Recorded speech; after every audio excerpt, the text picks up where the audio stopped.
Hello, Awifians. Hello, good morning, good afternoon, or good evening to you all. I hope you're well. I hope you're having a fantastic day. I am. I am looking forward to this conversation. Please come in, come join us. Let's have a chat. 45 minutes to an hour with an amazing gentleman. I've been watching him for a long, long time, and people like this makes me proud to be an African. So come join us. Let's talk about business visibility during COVID-19. We are in Kenya. I was just thinking, Mwenesi, how was your flight? If only, please let them open up the skies, you know? Which airlines did you use? Kenya Airlines or Swiss Air? I If think it's I used deluxe, Premium Airline.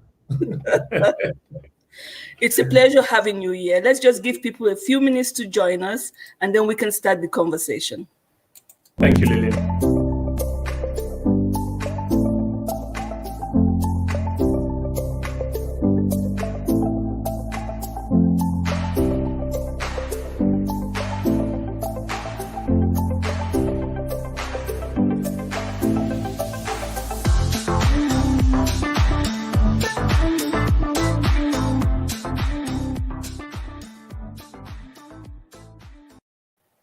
Yeah, thank you so much for your time.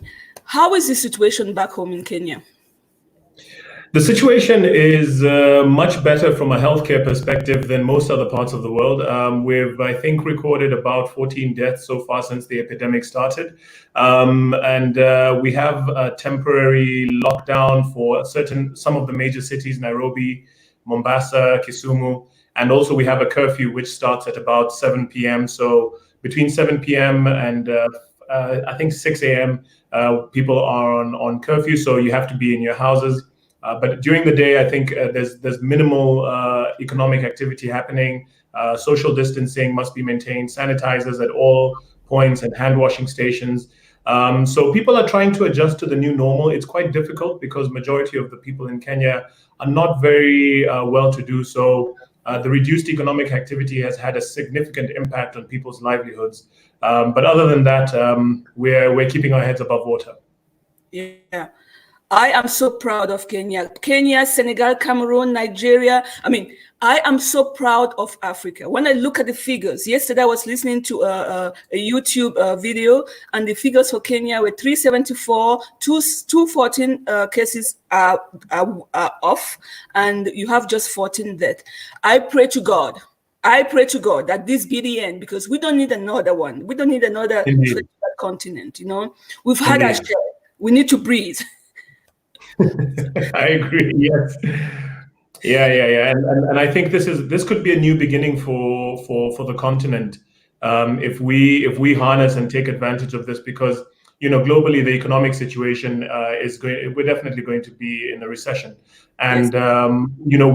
We are, although there's something to be said about being used to not having much and being able to move. The only way is up for Africa, and yes. So because we're used to being in temporary recession situations anyway, I think this is a good opportunity for us to really show ourselves. We're seeing a lot of, especially here in my home country, we're seeing a lot of inventions. People coming out, the universities are making ventilators. There are all sorts of new inventions. People are manufacturing face masks and hand sanitizers, all from universities that we thought were not capable of inventing much. So I think this is a time where a lot of creativity is happening, and it's a good time for Africa. Great. I believe so too. Everything pays off. Being rich pays off, being poor pays off, because at one point you get to use what you've practiced all your entire life. So this is the time for Africa to be the minimalist, but still survive in a graceful way. And that's really my prayer. And I think it shall be well. We already have a comment. Emily says, first time to find this live stream session, excited. Thank you so much for joining us. Please share the live stream out to your family and friends as we continue the conversation. But before we go any further, I would like to share with you this quote. Your image isn't what you think of you. It's what others think of you. Your visual impact is your silent introduction to others. Does this resonate with you? 100%. 100%. As an image consultant, and someone who is very passionate about teaching personal branding and working with both individuals and organizations achieve their best image, this is spot on. A lot of communication is not really verbal; it's what people see and what they interact with the rest of their senses. So this is perfect. Great, great. And I really love the way you do your videos, the way you carry yourself with such elegance and confidence. And I'm like, it looks so simple, but man, go try it. You will trip. You'll be surprised, Lillian. My very first video on my Get Yours with Mwenesi platform. I'm used to being behind the scenes person. So I've been a public relations specialist, crisis management practitioner, and I'm a lawyer by training. So we've always been behind the scenes, helping clients do their business development, get their act together, and push their public relations agenda. So that was the very first time that I myself became my own client, and I was super nervous the first time. But I realized, since people, the first time that they watched it and there was such a big demand, I said, well, now I have to keep going. And you get better with practice. And every new one, you become more proficient, and you become more comfortable and relaxed. Yes, I agree all of that. However, there's this genuine feeling there's this genuine connection, which is inborn in you, that it doesn't have anything to do with practice. Everybody has their character. Some people are more expressive than others. Others are shy. But there is this ease at which you journey down with people, which I think it's really amazing. So please keep doing the great work that you do. We need this. And today we are here to talk about business visibility during COVID-19. As an image consultant, yes. Please. Who is an image consultant? What does that mean? I was having this conversation a while back with a friend of mine who was telling me that a lot of the new, we can say, roles and titles that people have, the job descriptions that people have these days, you wouldn't find someone being a social media consultant in the 80s, for example, because in the 80s, there was nothing like social media. But now being a social media manager is a real thing. And I think being an image consultant is an extension of the marketing and business development side, which focuses more on people than it does on products and services. And to really put it into context, an image consultant is someone who helps an individual or a group of individuals put their best foot forward for the benefit of their target audience and for the benefit of their agenda. So there are two things to consider here. There's the target audience, the people who you are targeting. What do they want to see and hear and interact with? And what is your agenda as an individual or a group of individuals? What is it that you want to accomplish when all is said and done? So we as image consultants help you put the packaging together, the messaging, the agenda setting as well, scenario planning, and also understand which is the best place to make sure that your target audience can really make the most of whatever it is that they're seeing and hearing from you. Great. And what led you to becoming an image consultant? A couple of factors. Like I mentioned, I studied law, and I spent 9 years in Johannesburg, South Africa, studying law. But I always knew from the third year that I wasn't going to go into practice. I enjoy being around people a lot, and I wanted to continue in the business development path. So when I went into in-house contract management, I was a contract manager and a buyer for a multinational. And then eventually I rose through the ranks and ended up becoming the head of distribution for East Africa when I moved back to Kenya. I realized that I'll always gravitate towards engaging people and finding out how do they perceive what we're doing and how are they coming across to me. That has always been an attraction to me.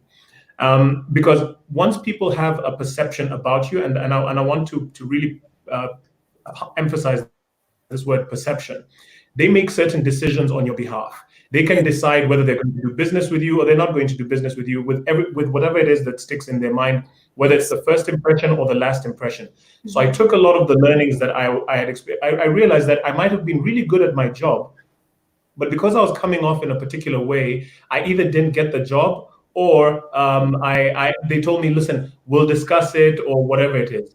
But when I started paying attention to how I spoke, how I behaved, how I interacted, I realized that it was almost 50% of the battle won. And it's, Lillian, it's almost like a cheat code. It's Yeah. almost like, perception is reality, whether it's true or not. What people perceive, what people put into their minds becomes the reality. Your reality might be different from mine. And as soon as I realized that, I started using it to my advantage to get deals, to do business, to even get jobs. I think I was employed. I got in fact, both my jobs when I came back from Johannesburg, I didn't interview for them. I didn't present a CV. I didn't apply for them. It was all from the word that had spread around what I was doing and what I was capable of. And I realized that there's huge power in that. So I started now reading more and more into why people make decisions about other human beings. Does behavior affect those decisions? Does what you see and interact with behave those decisions? I started studying psychology, sociology, anthropology. I read several, being a lawyer by education, we got used to reading a lot of material. So I started really being fascinated by what makes human beings do the things that they do.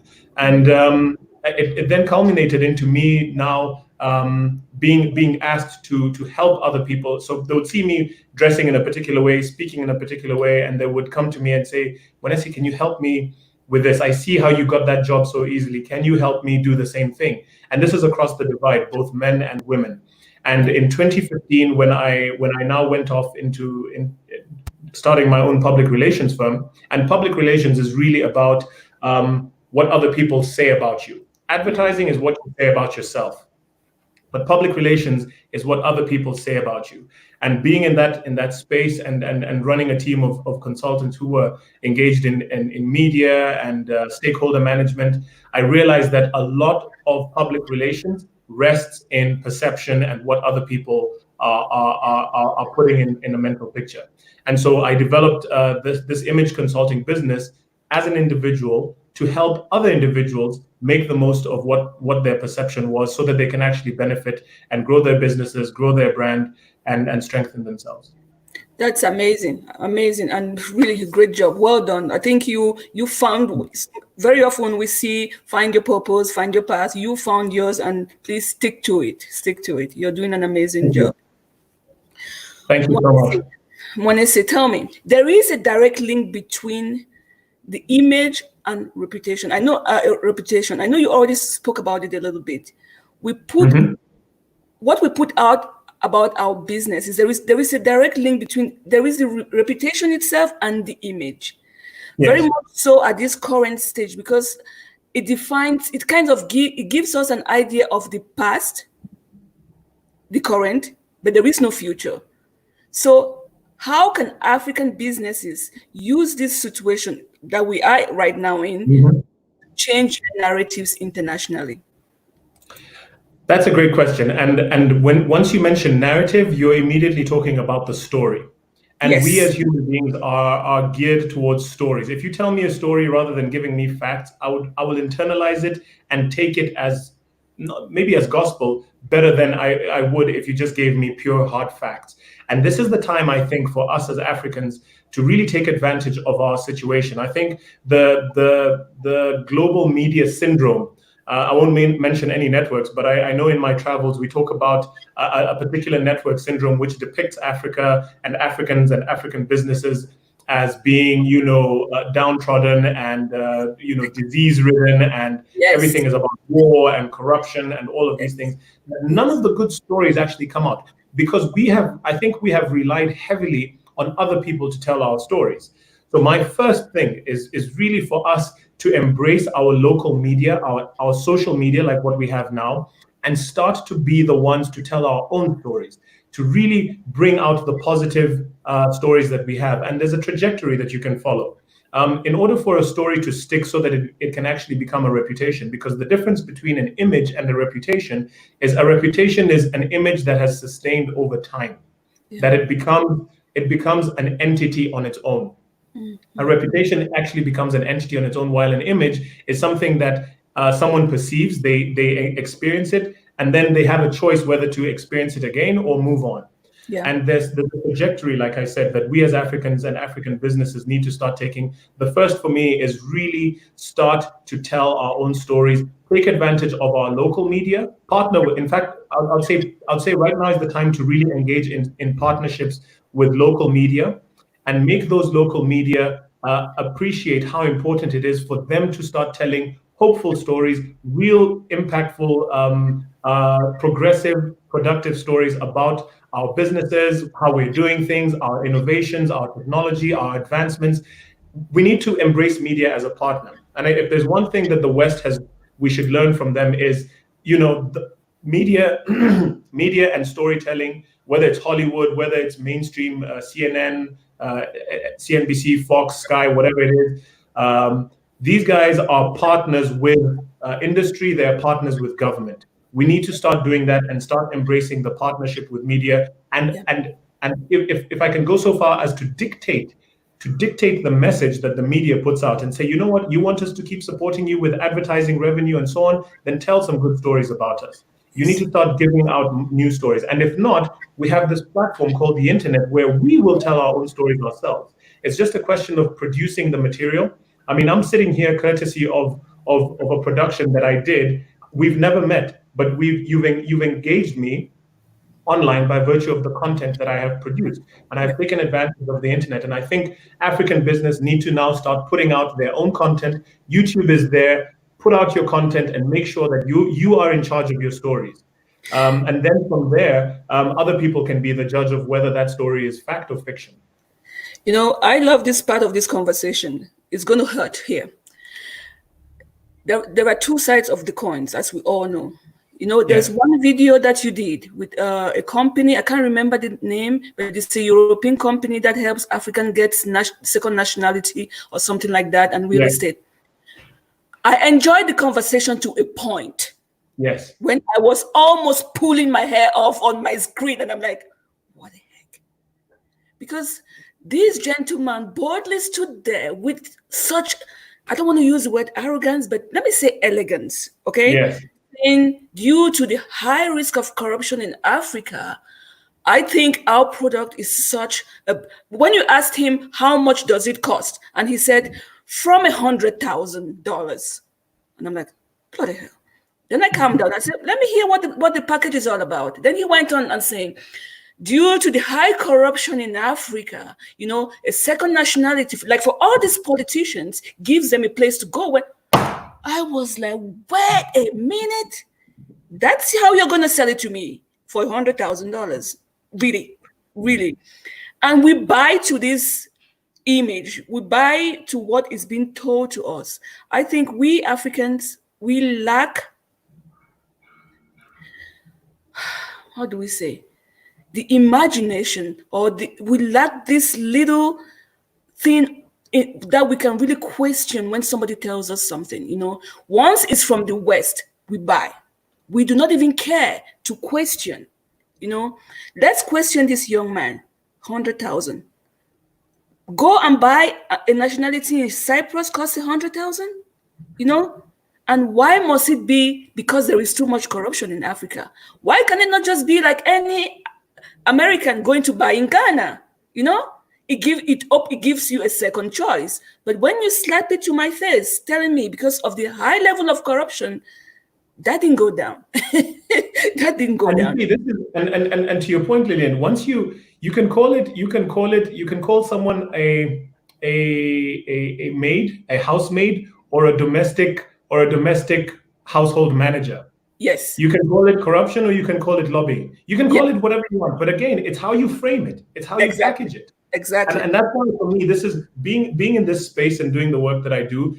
You can sanitize and call something whatever it is, as long as it looks a certain way and feels a certain way. But there has to be some substance in there. And I think we as Africans, the one thing that we have, besides telling our own story, is to really focus on the substance of what it is that we are about. And my hope is that we have a generation now of young Africans, people who are, in their 20s and their 30s, who appreciate how important it is for us not to be told, not to be sold to. We are making our own music, we're making our own entertainment, We're making our own push into the world. We are sportsmen, we're sportswomen, we're artists, we're creators, we're designers.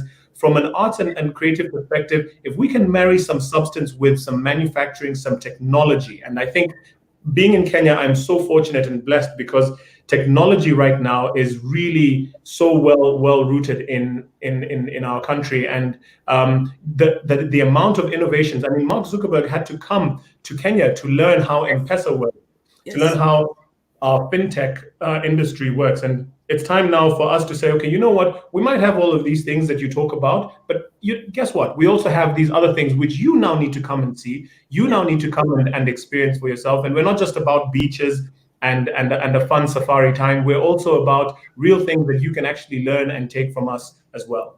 Yeah, this is a time, and conversations like this, I hope many people will really listen to this, because we have an opportunity here. Let's not be naive, and let's not move directly on the opposite side of criticism, saying it's colonial and whatnot. No. We are bigger than that.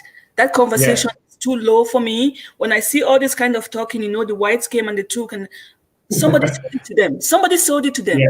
Okay? So I'm not getting into that kind of discussion.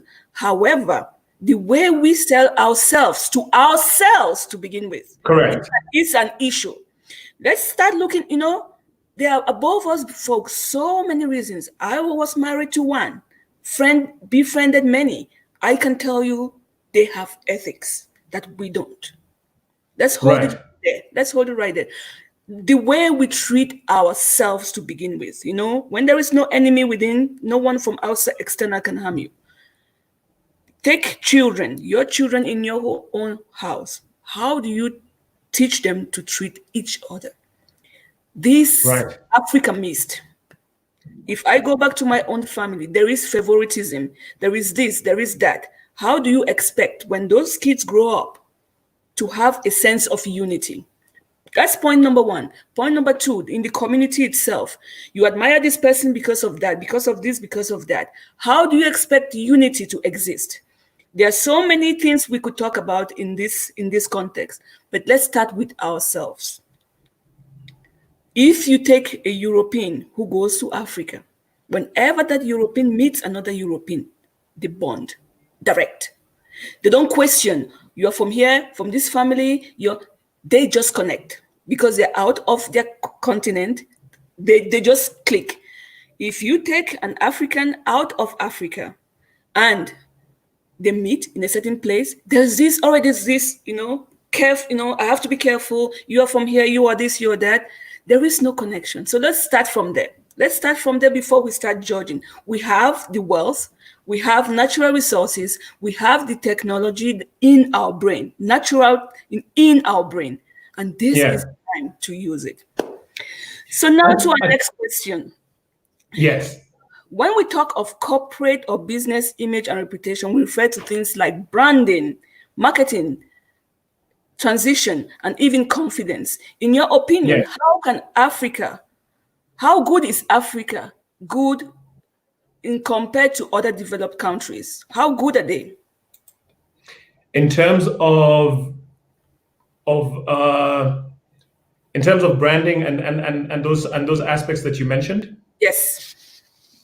Okay, so I think from the things that we've been everything. Remember, I said branding is about the perception. It's linked to three things: perception, target audience, and agenda. Yes. So for a very long time, our target audience hasn't been ourselves. It has been those who would bring the infrastructure, the aid, and other benefits that we as Africans traditionally have perceived, and that is obviously the West, and people from Western countries. So because we've placed them at the center of our target audience, what perception are we creating, and what agenda are we setting for ourselves? Has the agenda been, we want you to come in as partners, or we want you to come in to help us? That is the first question. Are you coming in as a partner to Africa, where you're saying this is mutual benefit? Yes. Come in and take what you need to take, but also give us what we need to, what is due to us? Or has it been, okay, you know what, you're coming in, you're superior, you need to come in and teach us because we need you. If the perception and the agenda is something of we need you, and you come off as looking needy. A very basic example, when we talk about body language, for example, if you greet someone with your palm facing this way, and if you say hello sir, can you help me, this already connotes subservience Yes. and begging, right? Yes. Whereas Yes. if you say, okay, this is how we're going to do things, and your palms are down, and this is how you're going to explain things, already that creates a perception of, you know what you want, you are in charge, you are the, and that's why handshakes are this way inclined. So Yeah. it's, Yeah. Yeah. that no one is on top, Equal. no one is below. But if we keep, speaking like we are below people, that we are in need, that we require, that we would love your assistance, when we go for these conferences and when our leaders are going, are putting the message out there, and their tone and their language and their expression is about help us, we need your help, we need your help. We don't need anything. We should turn it to, if you would like to come and partner, if you would like, these are the terms that we set for yourself. So for me, the question is about the language and the tone that we are using to communicate our agenda. As soon as we put ourselves in a position of need, and as soon as we express ourselves in a position of subservience, then that is exactly what we're going to get. As soon as you come off as being, you know what, this is going to be a partnership, and we need to also create the perception of power amongst ourselves. There's something about hard power and soft power. And soft power, I believe, is one where if we speak with a single language, and I believe maybe that's why institutions like the African Union were created, so that we can speak with one voice and have that strength to say, you know what, I actually have the backing from so and so.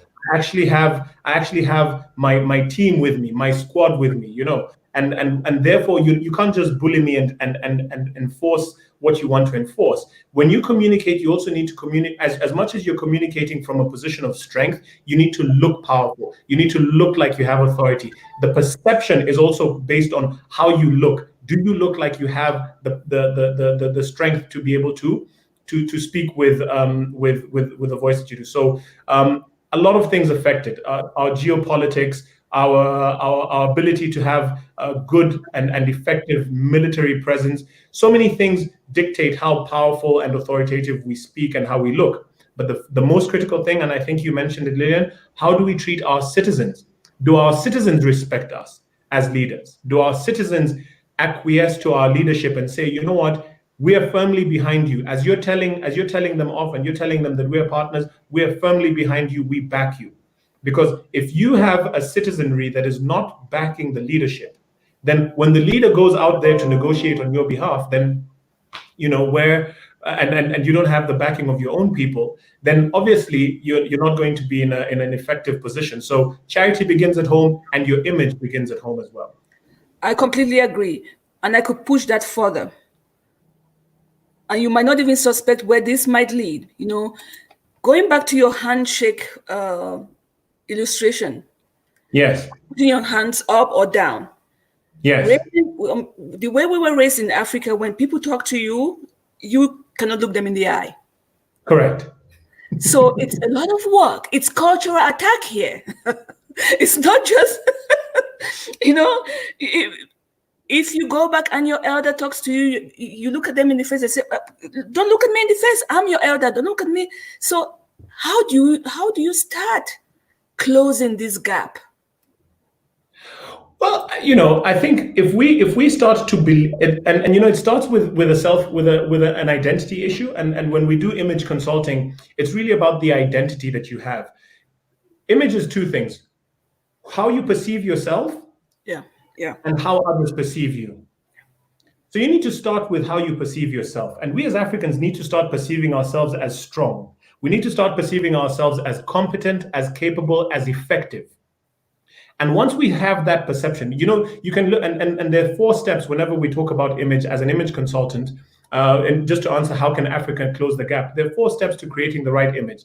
Number 1 is the mirror image. What are you telling yourself in the mirror? When you look at yourself, what are you actually saying to yourself? Are you saying, I am strong, I am competent, I am effective? Or are you saying, I am useless, I am corrupt, I am this? Whenever you have conversations with Africans, it's like, because we don't have a partnership with the media, The media says all these things about us, and we internalize it, and we talk to ourselves and we say to ourselves, Africans are not very educated. We're not very savvy. Look at us. How do we behave? Look how we're doing things. We just throw things on the street.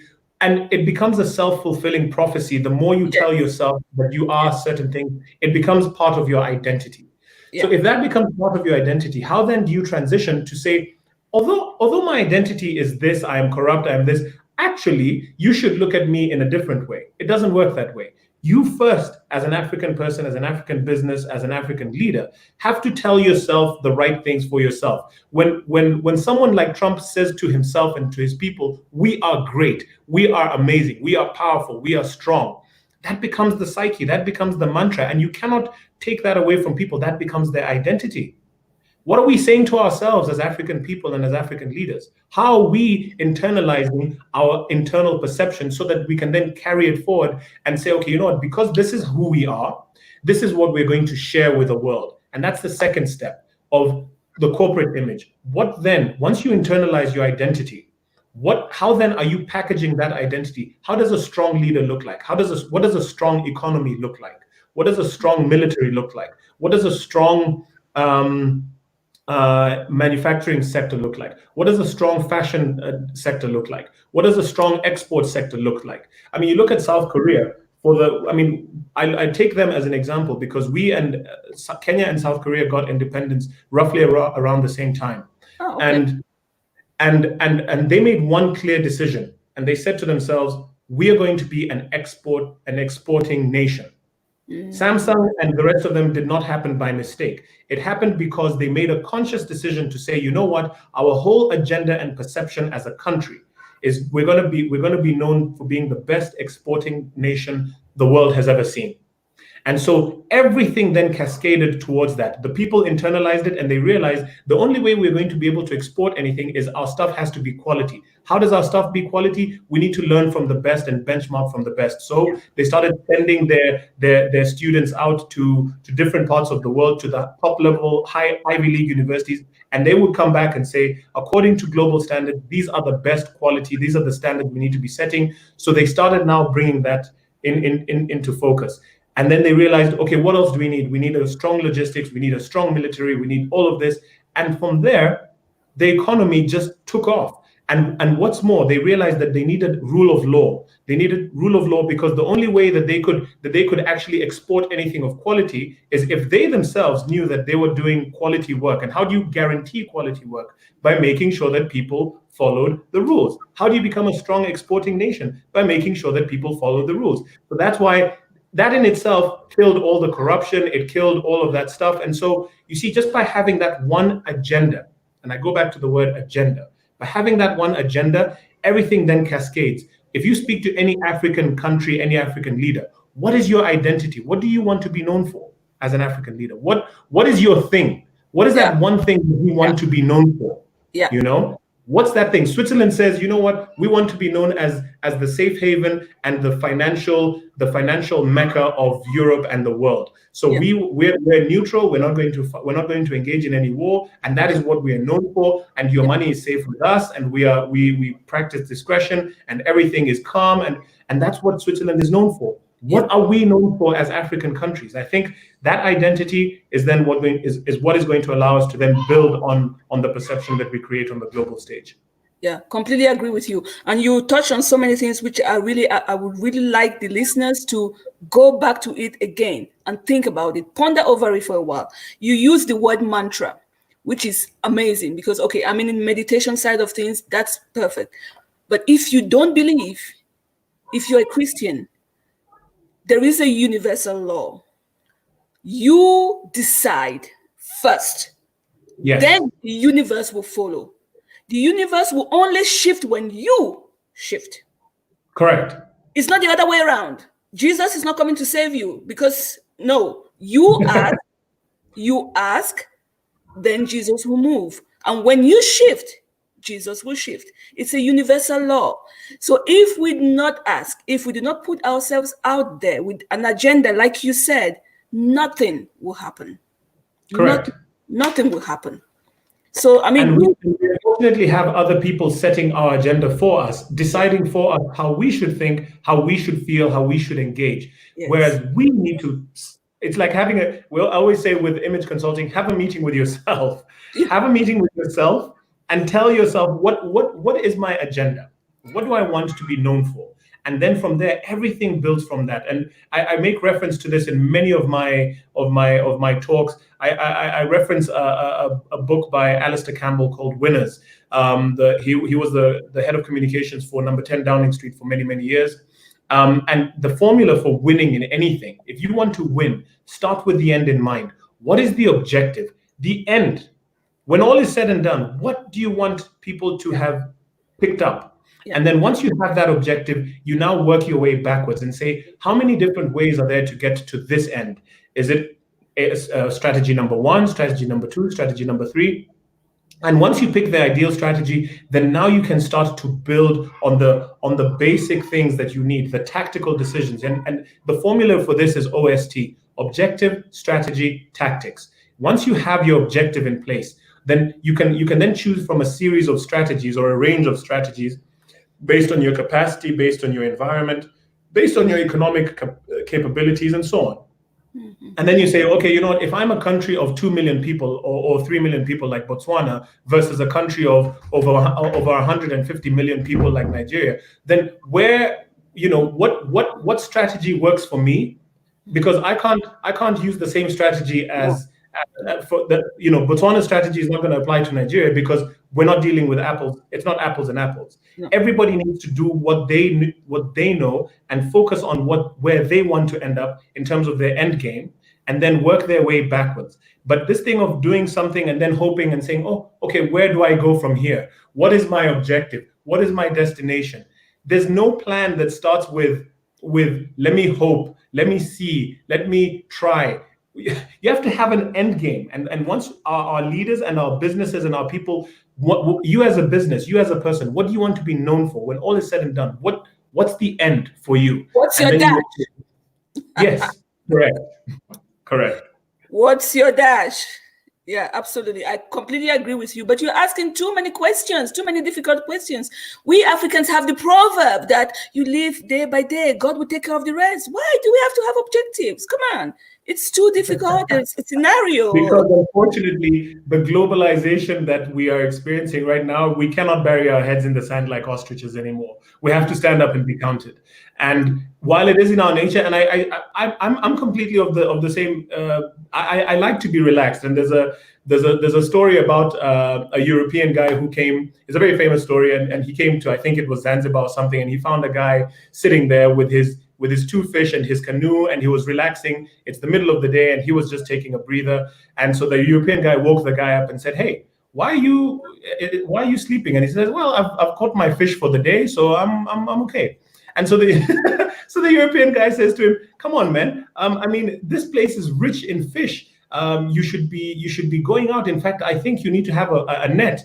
And the African guy, the African guy asks him, "A net, and then what?"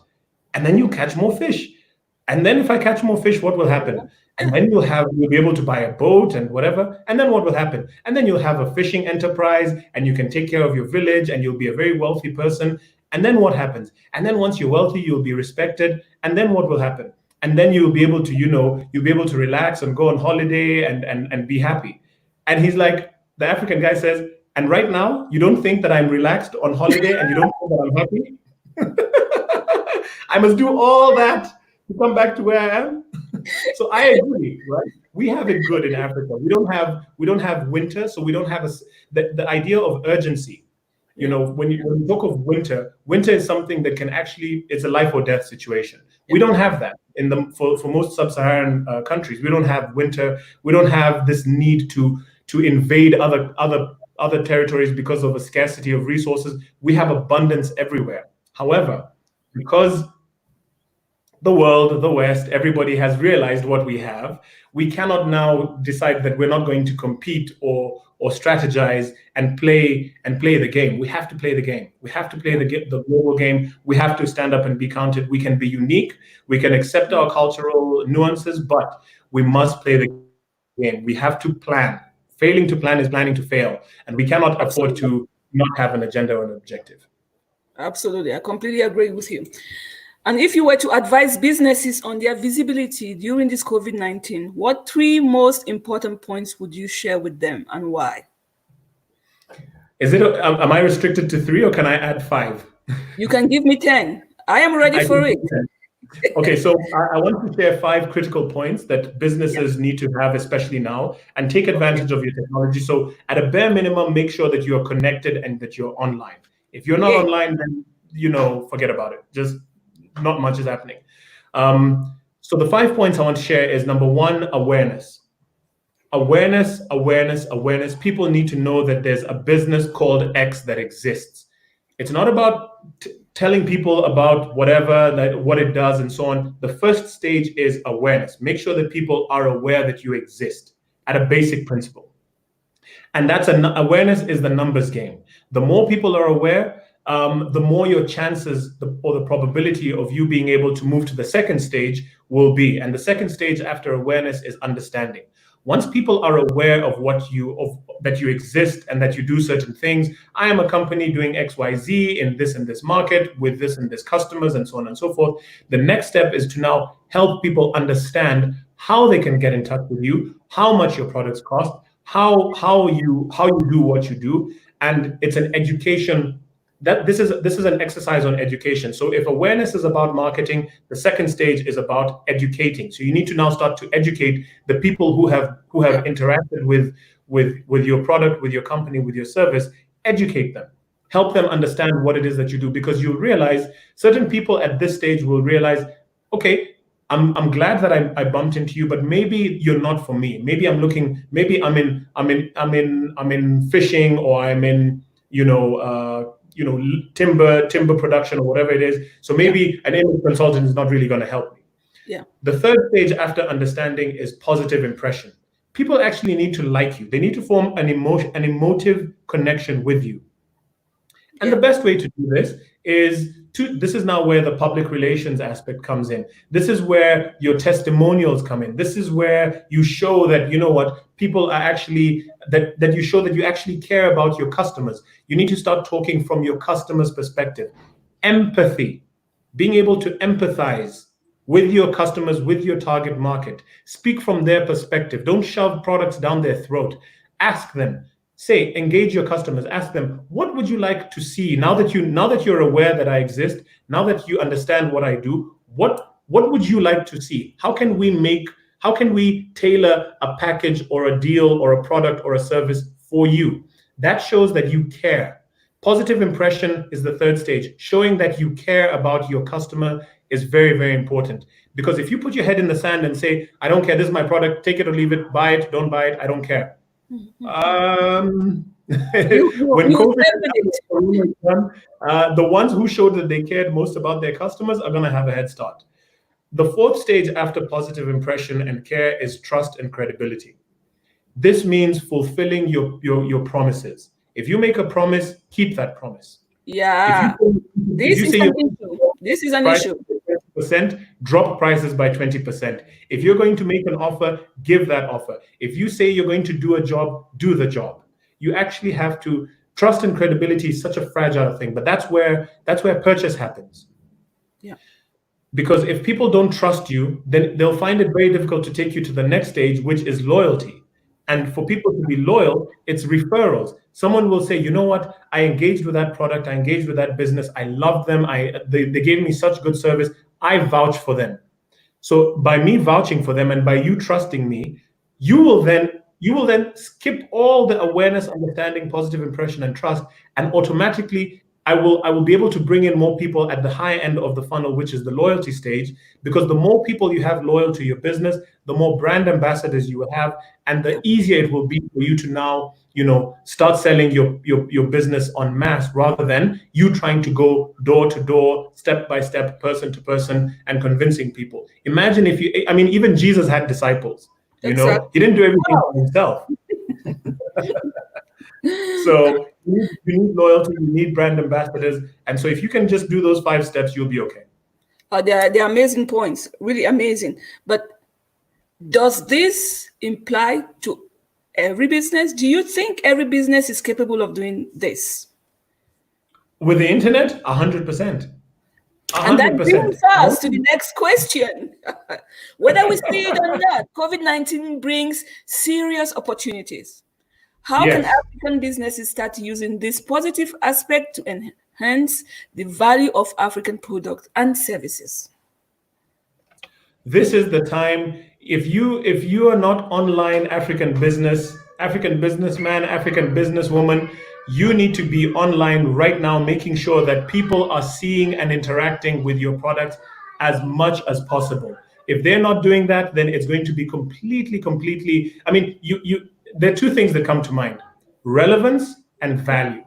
If Yes. you can, as an African business, start to provide relevant content, which means, African business, you need to make sure that you understand what is relevant to your potential customer or your potential target market. Research them, understand what it is that they want. Ask them questions. This is the time to get on your keyboard or on your phone and start doing surveys. Start asking people. And one thing that I must respect from companies that have built a big brand over time is they take a lot of time in the initial phase of doing research, surveys, understanding the market, understand who you are. And right now, everybody's at home, everybody's locked up, they're not going anywhere. You have them. They're going to be on these things. So you need to start, make sure that you are in their faces, asking them certain questions. This is the time for you as an African business to say, okay, you know what? I'm producing honey. What products would you like to see from honey? Is it hair products? Is it this? Is there an appetite for skincare? Is there an appetite for value addition in the honey sector? What else what do you as India require in terms of honey? What do you as China require in terms of honey? What do you as Madagascar, as Nigeria, as whoever? And it's not a question of you need to know someone who knows someone in Nigeria. Just get on the thing. They're right there. They're all on here, Yeah. and Yeah. start to, if Alibaba has taught us anything, and Amazon has taught us anything, it is how right now, this is the 21st, this is we're firmly in the information stage. So as an African business, to ignore the internet and to ignore the market research and to ignore the opportunity to start engaging your customers so that you can produce things that are relevant and of value to your customers, because customers are not going to buy what they don't want, what they don't need. Yeah. You need to, in order for you to provide what people want and what people need, you need to know what people want and what people need, and then tailor make your product and your service for them. So this is the time for Africa. And at least one thing I will say is we don't have to deal with the distraction of being told what to do, because right now everybody's in their home country, so we can quietly go about our business and dictate terms, if I can be so bold as to say that. Yeah. I completely agree with you. And when I was setting up these questions and this question that I just asked you, there was so much joy in my soul. I am sorry. This is difficult times. We are going to be hit financially, but the opportunities that lies within this COVID-19 are amazing. And it's not just opportunities for you, me. What makes me really happy is the entire continent is about to shift. It's no longer about Lillian. It's no longer about Mwenesi. It's about the continent at large. There is no judgment here. When your product is good and is seen, someone will buy. We are no longer sitting here and waiting for people to think, they are more competent, or I don't like the face, I don't like the way they are dressed. It's just a product and a service. And I think this is Africa's chance. No one is judging how you look and sound, if your language is not good or not. You can write it down, you can sell it. You can show people how to do it, you can sell it. And if you cannot sell it to Europe, America, you can sell it within Africa to begin with. Absolutely. Do you know how many billion of gaps that we are missing out in the African continent itself. Talking about research, I did a research about online, like Alibaba and the rest. There are not many companies in Rwanda doing that. There are not many in Kenya doing that. Those who are really topping the business on e-commerce is Nigeria. And when I tried to play around with the French-speaking African countries, it was even lower. So why are people not grouping up to set an e-commerce website, go to the local people, and make shipment possible? Do it within your country to begin with. Do it within the continent. This is such a beautiful time to be alive. And I hope Africans really make use of this. You're sitting here right now. I told you I've given your names to so many people. You can just go online and give a course, do a webinar, and you're paid for it. You have the expertise. No one cares how you look like. You could record it. You could do it with your image or with your face or not, or you could do it. Live. Or what's stopping us is our mindset. Absolutely. What's stopping us is our mindset, because we are still sitting there thinking someone is coming to save us. And I wonder who, because internet is already saving us. We are not using it. What else are we looking for? What else are we looking for? Seriously, this is the time for the internet. This is the time for e-commerce. This is the time for connection. And if you think it's still so difficult, so hard, why can you not collaborate with other people? Why can you not collaborate? You don't have to do it all on your own. All on your own is such a difficult journey to go through. People can collaborate. So thank you so much for that. What's one wish you do hold in your heart for your African continent? Wow, I saw this question and my mind kept going to Black Panther, Yes. And honestly, as much as that might be it is fiction, and one of the reasons why it was one of the highest grossing movies of all time at the time, surpassing many movies, Titanic, Avatar, and so on, was because the African consciousness, suddenly the Black African consciousness, if I can even be so bold as to place it that way, started to realize and appreciate that, what? We actually can do this. We are actually powerful. We actually have the ability to be the Wakanda, to be taken seriously, not just by other people, but by ourselves. Let us start to take ourselves seriously. So if I could have one wish for my heart, is that we take ourselves seriously. Let us not downplay our potential, and let us absolutely grasp, manifest, and propel our potential to the greatest heights that we possibly can. We have the potential with us. We have Wakanda with us, and the internet has brought it. So might as well become Wakanda forever, Absolutely. I agree with you. Let me see. We have another comment. Mindset is very important. Absolutely. This is a killer for us in Africa. Mindset. Maybe we should have another live stream to talk to enlighten people again about the mindset thing. But it's directly related to our culture. That's a dangerous zone to go there. But we can try. And for me, my wish for Africa is that we wake up, not in the negative sense. Because right now, what I feel is the European came and they took from us. This one came, China is doing this. Use this to your advantage. These are your evidence that you are redundant in certain aspect. You are no longer needed in certain places, and you must go back home. You are no longer wanted, despite the natural resources that you think you have. Let's use this to our advantage. Let's take what we know, the stones that have been thrown on you, let's use it to build beautiful block walls. I believe Africa, I see it, I feel it in my soul. But I'm so afraid that we are so tied up in this negative mindset of, you did this to me, I will pay you back, I will do this to you. No. We are never going to succeed if we go through that road. Let's use those stones as not as weapons, on the contrary, as diamonds. Do something amazing. We can do this. Let's leave that hate behind. The more you hate, you cannot produce anything. Nothing good can come from a hateful place. True.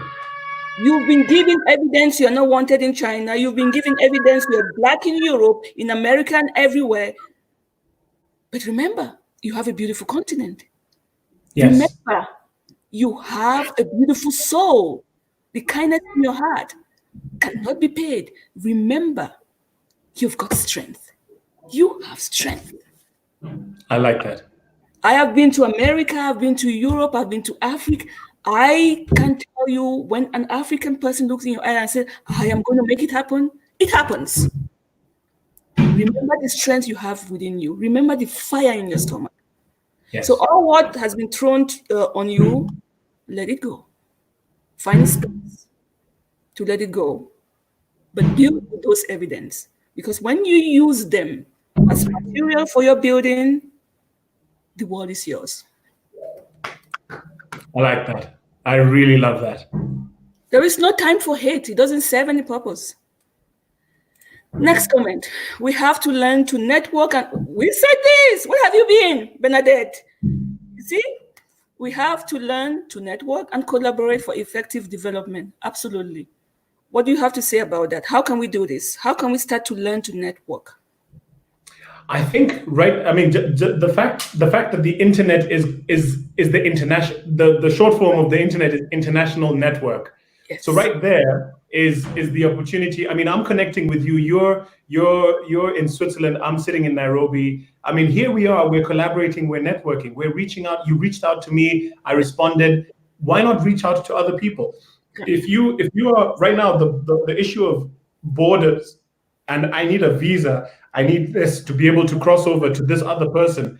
Get onto Facebook. These people have created this thing called Facebook. They've created Google. They've created all these amazing tools where you can now quickly go online and start having conversations, start to reach out to people. And if you are a shy person, if you're introverted and you say, well, I don't want to really see, it's just words, right? At the end of the day, what's the worst that someone can say to you? No. And the good thing is, and if there's one thing that I realized is, right now there are no borders with the internet. There are no boundaries. There are no restrictions. No. So, you don't need any visa, no passport. Come on, just come visit me anytime you want. You know, here, right here. I asked you at the beginning, how was your flight?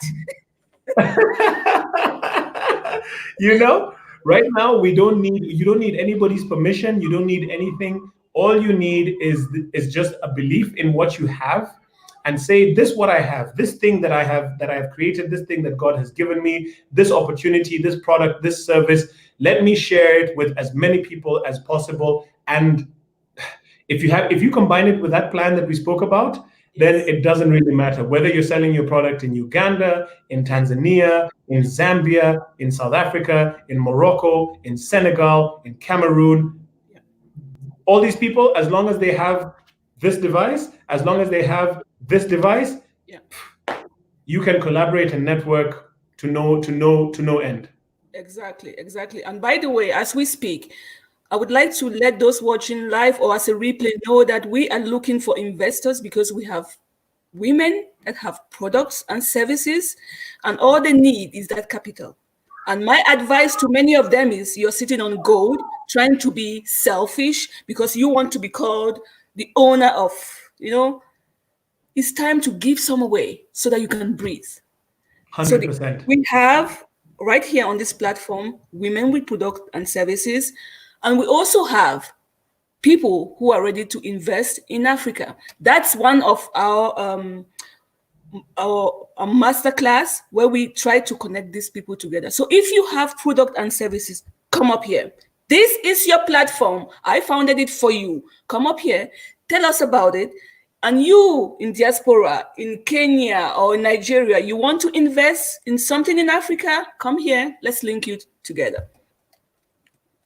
Next question or next comment. Africans are still too egocentric and practice nepotism. We live for the now, and are aware of our responsibility for the nation and the future generation. Well, I think the rules that were written in the Industrial Revolution are no longer there. A lot of businesses and technologies and professions will cease existing in the next 10 years. I'm quite Yes. convinced. And so the new standard right now, this is an opportunity right now, and especially with this COVID period, it's the time to rewrite the rules. Yes. You're not bound. We're not bound by what people said about us or what we say about ourselves, and Yeah. that we're this and that we're that. It doesn't matter anymore. Nothing matters. Nothing matters right now.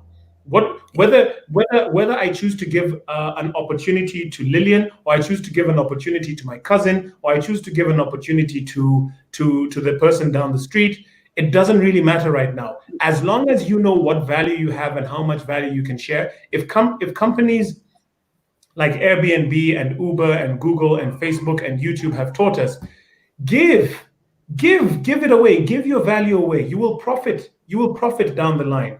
You must profit down the line. I'm sitting here proof positive. People said, oh, Mwenesi, you're giving away all our content. And that egocentrism that this guy that Bernadette has mentioned is I am who I am, and I know what I know, and I must hold on to what I am holding on to. Nepotism, the practice of giving opportunities only to your friends and family. I mean, that doesn't really matter anymore. Right now, the world is too big. It's bigger than your family. It's bigger than your continent. It's bigger than your neighborhood. It's too big a world right now to be caught in such small, petty things. Yeah. You might be. Egocentrism is that idea of I'm the big man. The Yeah. big man has come. The big Yeah. man syndrome. And we Yeah. need to be the big person. But you're a big person in a country with a GDP of $5, and globally, it doesn't really matter, because you might be a big fish in a small pond, but the world is a huge pond.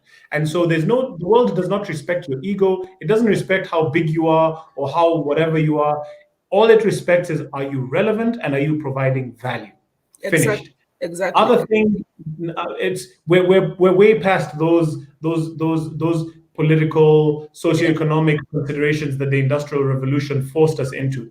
Yeah. That is done. This is an opportunity to rewrite the script and to just decide: are you providing relevance and value where you are?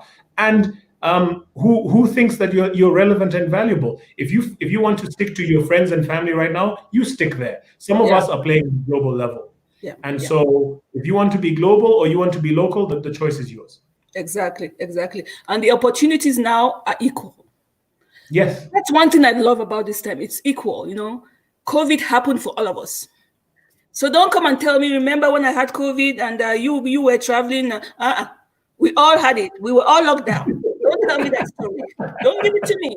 Because when I'm busy doing something online, while there was COVID, you were gossiping with your telephone. So we are all equal.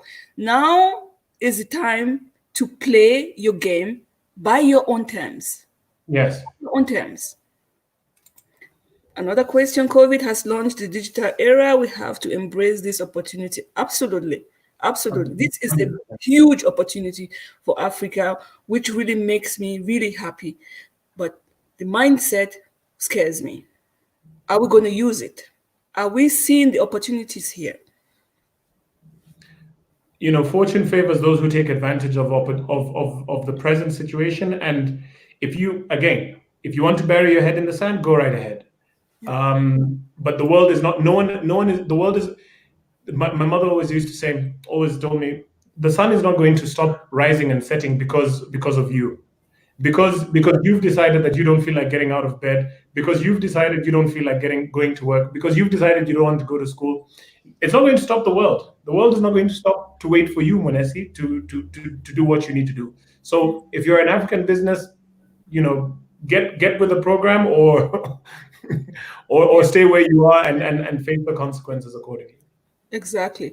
But there is a generational issue here as well that I worry about. Maybe the next generation, the younger people, they get it. So I see the hope, I see the light. But what happens with the generation that are so difficult to convince, or they don't want to change. What's going to happen? This also bears a big it puts a big responsibility on the younger generation. Are we really getting out of this rumble?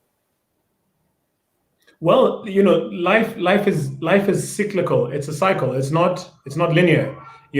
And at some point the teacher must become the student, and the student must become the teacher.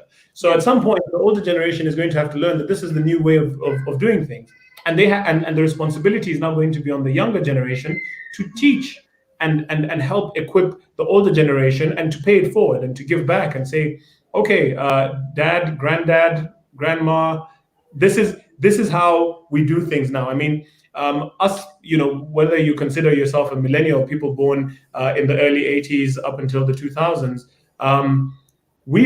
I've grown up, growing up, being born in early 1980s. I've lived through the vinyl, I've lived through the cassette tape, I've lived through the CD, I've lived through the DVD, now I've lived through the MP3, and now I'm currently on streaming. I've passed 6 ways of consuming music content in my lifetime. Yeah. In my lifetime. And if I'm going to sit here and say, no, I only listen to music on cassette, then okay. I really have to stop you there. In your lifetime, let's make some modification. In your young lifetime, my young consume music on I'm only 36, but in my young lifetime, I've seen content consumption change in so many ways. So if I say I only do things by cassette, I mean, what am I doing to myself? I have to embrace the present. Technology is here with us, and I have to just get with the program. There's no choice.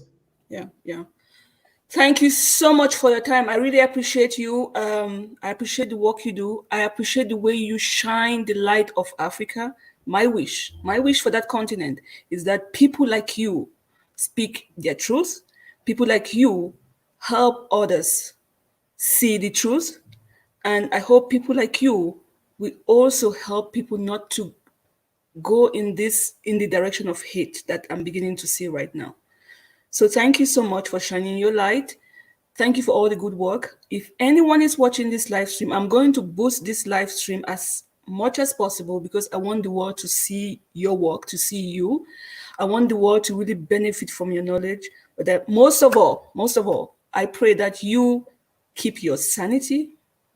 I pray that you keep that integrity that you have, so that we can really, really benefit. The entire continent can benefit from your goodness. Thank you so much for your time.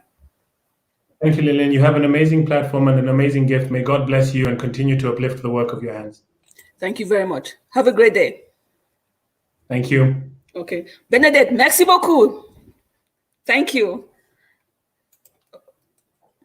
Bye. So yes, Awifian, what an amazing conversation. You see, we have the knowledge, we have the people, and they are ready to support you.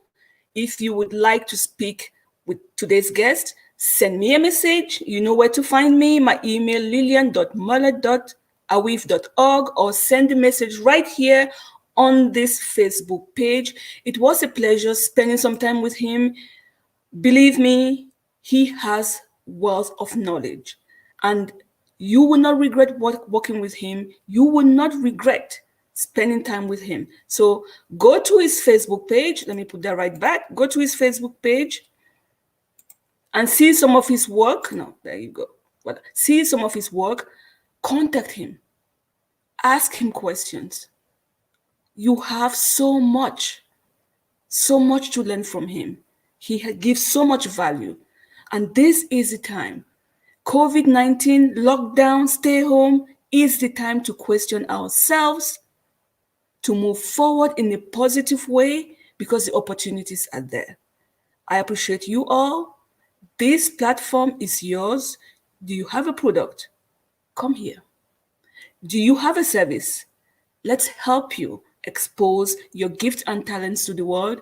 Are you an investor trying to invest in product and services in Africa? This is your platform. This is your platform. Investment starts from $100 to God knows what. Don't sit there. Start thinking of multiple income streams. Start thinking of the continent at large. Think of yourself. What legacy do you want to leave behind? How are you educating your children? What brick has been thrown on you that you're now going to use in the most positive way? I count on you.